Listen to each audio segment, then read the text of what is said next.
Welcome back. Today, I will be explaining the anime, Reincarnated as a Sword. On a fateful night, an unknown man is involved in a hit and run and perishes from his injuries. He gains consciousness in a fantasy world as dragons fly in the night sky. The moonlight casts a shadow over him, and he realizes that he has been reincarnated as a sword. His shock is interrupted by a voice that warns him that he is in for a rough ride, so he better strap in. With his understanding of the isekai trope, he hopes to have a cheat-level power as he opens the stat menu, which lists him as an intelligent weapon. His skills include regeneration and telekinesis, among others. He starts admiring his own design, even pegging himself as a legendary sword. But reality hits hard when he gets manhandled by a group of goblins. Not wanting to be wielded by such low-level creatures, he reluctantly stays in place. The goblins get fed up as one spits on him. He gets annoyed and uses his telekinesis to wield himself to cut them down. Oddly enough, he feels satisfaction and attributes this to fulfilling his purpose as a blade. After dispatching them, he realizes that by breaking the crystals embedded in the goblins, he can absorb and upgrade the skills of his defeated foes. Shortly after, the system AI offers him the options of equipping some, which he does before he returns to his pedestal. He sets the new goal of attaining more skills. Elsewhere, a young black cat named Fran has been enslaved and forced to complete back-breaking work. She looks at her current condition, wishing to be stronger. One of her masters launches a rock at her for slacking off. The following day, Sword Guy explores the area while he gets accustomed to his new abilities. He realizes that he can only use his telekinesis for about 3 minutes since it depletes his mana. But after defeating a floating jellyfish creature, he gains the ability to drain mana and float, which increases his flying time. He uses this to defeat more monsters, which upgrades his level and skill. Meanwhile, at the slave camp, Fran comes to the aid of a fellow slave, but she's compelled to stand down because of the special neck shackles. For her open defiance, she's not given food that night. The next day, one of her tormentors makes derogatory comments about her species. She tries to retaliate but faces the same outcome, even receiving some extra kicks this time around. In the interim, the legendary sword has concluded that there are 5 areas that surround his pedestal. He realizes that the further one moves away, the stronger the creatures get. He has reached the level where he can defeat a dragon, but not without damage. However, with his regenerative ability, he restores the blade. He carries on his rampage, beating various bosses. He confidently makes his way to Area 5 but gets stuck in the forest floor. It drains mana, so he's unable to use his telekinesis to escape. He remains stuck for about a month. By that point, he's willing to allow anyone to wield him out of this situation. Meanwhile, Fran's masters transport them through the same forest, but they are attacked by a 2-headed bear, which sends the wagon crashing. The masters order the slaves to make themselves fodder so that they can escape. But fortunately for the slaves, the one that gave the instructions gets killed, releasing them from the command. A terrified Fran watches on as the wild beast mauls through everyone. She stands her ground and tries to fight using a tree branch, but she gets knocked back. The young girl hears the sword's voice asking her to use him. When she looks up, she sees the sun rays beaming on the sword as she grabs it. He communicates using telepathy to her shock and confusion, but her facial expression doesn't seem to show. Sword Guy just assumes she's the quiet type who keeps her emotions hidden. The monster bear starts to charge towards her whilst she struggles to remove the sword from the ground. Just as it lands its attack, she wiggles it free and evades the monster. From her stats, she's not half bad. Sword Guy asks her to equip him, which allows her to gain all the skills and experience that he has accumulated through his fights. With her skills buffed, she elegantly moves like a veteran warrior as she lands the finishing blow on the wild beast. She prepares to return the sword back to the ground, but he pleads her not to do so. Now that the threat has been dealt with, the master comes out and starts beating her when she refuses to give him the sword. The sword uses his telekinesis to snap her master's neck, and uses a fire spell to burn her contract, freeing Fran. She thanks him for the help. He asks her to be his wielder, to which she agrees. He warns her of the upcoming dangers, but she has a desire to be stronger. Fran explains that beast men strive to become stronger by evolving, so they take great pride in that. However, no one in the black cat species has ever evolved, so they get no respect in society. Her parents set out to break this curse, but they never could do it. She wants to be the first to do so. The sword is moved by her backstory, so promises to train her till she achieves her goal. Fran formally introduces herself, but Sword says he doesn't have a name, so she names him Shishu. With her natural talent for battle, she fights through the area while mastering sword arts and magic skills in record time. They take a break from monster slaying to clean up. As they do so, Fran senses danger and immediately rushes to the scene. Upon arrival, she finds a merchant caravan being attacked by some goblins, so she quickly helps by finishing them off. Shishu warns her not to tell anyone that he's a talking sword.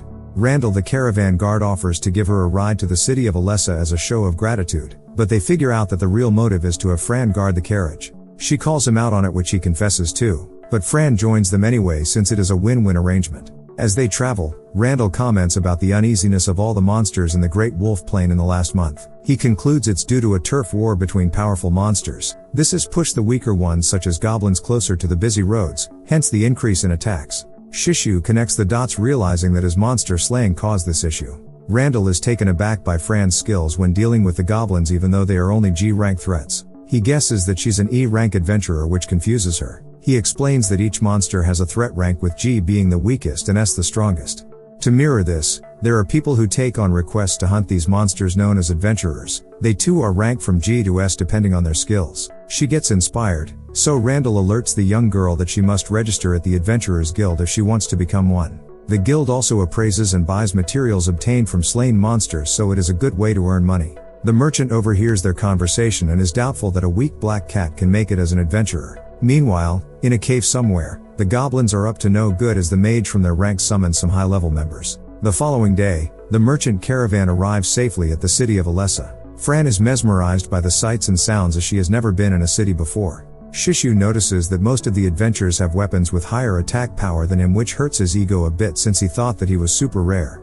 Fran serenades him with compliments which makes him feel better. They arrive at the Adventurers Guild to register.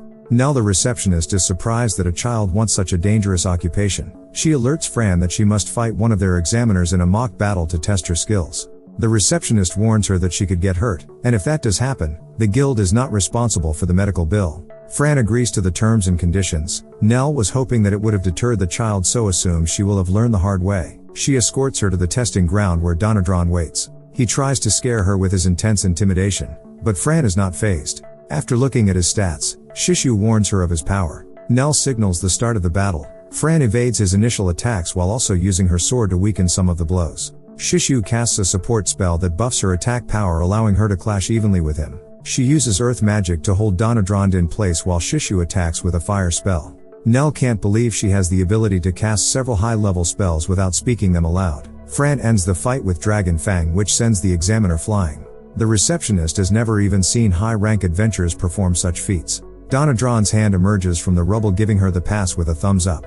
She's later sent to Guildmaster Klimt's office, who berates Donadron for taking that L. He proceeds to interrogate Fran on how she was able to use such skills at a young age. She refuses to reveal her secret, so Klimt tries to probe further using Identify, but Shishu uses Identify protections to keep him out.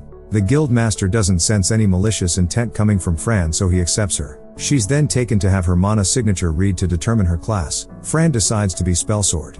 She's issued her guild card to her excitement. They make their way back to the guild hall, where she decides to sell some of her collected materials, where she gets paid handsomely. As they leave to find some lodging, the duo is blocked by some troublemakers from the guild who try to steal her plunder. She swiftly deals with them to the approval of the other members. The dwarven mastersmith is present and uses his god sight to figure out that Fran has an intelligent weapon. Now an official adventurer, she hits the town looking for armor to better protect herself. Garrus interrupts them, introducing himself before inviting the duo to his workshop. Some other adventurers are shocked that Garrus is selling items to a black cat, calling it a waste. The mastersmith tells her to pay them no mind, as they are only interested in reselling his wares for a profit. He doesn't sell to such people. He alerts Fran that the reason he's selling to her is because he witnessed her skill during the altercation at the guild hall and deems her worthy. When they arrive at his workshop, Garrus fits her with a high-quality armor for a good price since it was commissioned for someone else, but that person didn't return from their last hunt. The duo requests to see his swords for research purposes, but the smith is confused, stating that she already has a fine sword. This is his first time seeing an intelligent weapon. Fran keeps her distance and Shishu is surprised, but he breaks the tension, revealing that his god sight ability allows him to see through everything. As Garrus acknowledges her sword's power, he overhears Shishu pointing out that his weapons are stronger. Fran unveils her sword as he explains that she doesn't need one from his shop. Attack power is not the only factor. He explains that mana conductivity is more important.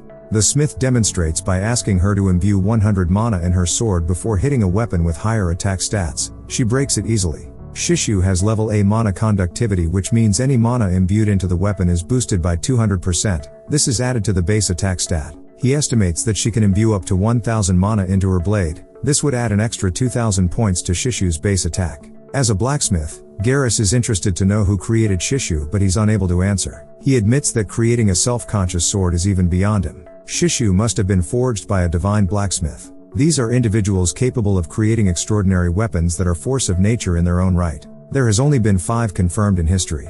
Shishu is lacking a little caliber to be considered a legendary weapon for now. The blacksmith has only seen one in his lifetime called Ign Sword of Flames, which is a level SS. The duo requests that Garrus makes a scabbard for them, even giving him some materials to work with. The blacksmith offers to take the surplus materials as payment for his workmanship. He informs them to come back in 3 days for the scabbard, but asks them to give him up to a month to forge other better equipments for Fran. They next stop at a general store run by Rufus, who is a retired adventurer, to buy some cooking stuff. Night falls and they manage to finally find some logging. Shishu makes some fried chicken for her to enjoy before she sleeps. On a later day, Fran goes on a G-rank adventure which mainly consists of mundane tasks like gathering herbs. While in the forest, she hears a battle raging on, so she goes to check things out. Lily, Krull and Eustace, who are all G-rank adventurers, are struggling with a horde of goblins. Fran comes to the rescue as she swiftly defeats the monsters before healing her colleagues. They are surprised to learn that she's a fellow G-rank as she just exhibited high-level skills.